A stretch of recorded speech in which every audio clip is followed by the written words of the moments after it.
Dans cette vidéo, nous allons utiliser un fichier GeoGebra pour montrer que deux triangles sont semblables à partir de leurs angles.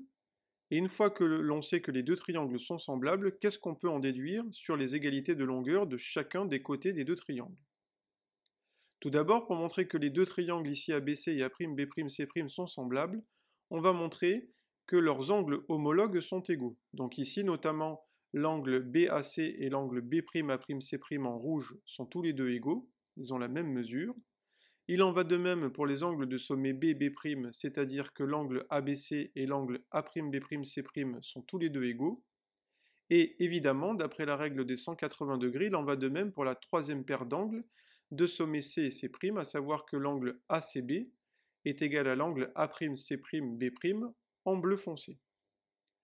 Comme les deux triangles ont leurs angles homologues qui sont 2 à 2 égaux, cela signifie que les deux triangles ABC et A'B'C' sont semblables.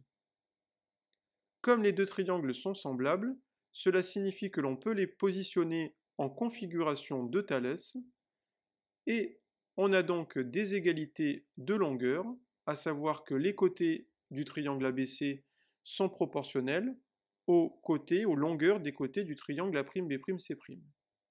Ici, avec notre exemple, on en déduit donc que la longueur AB divisée par la longueur A'B'C' est égale à la longueur AC divisée par la longueur A'C', qui est elle-même égale à la longueur BC divisée par la longueur B'C'.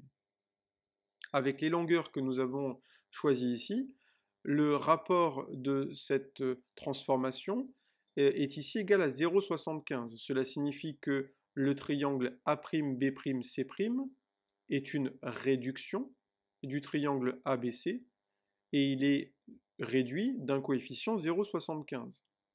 Cela signifie que pour passer des longueurs du triangle ABC aux longueurs du triangle A'B'C', il faut multiplier ces longueurs par 0,75. Si ce coefficient était supérieur à 1, on aurait l'inverse, c'est-à-dire que le triangle ABC serait une réduction du triangle A'B'C', et ce serait le triangle A'B'C' qui serait un agrandissement du triangle ABC.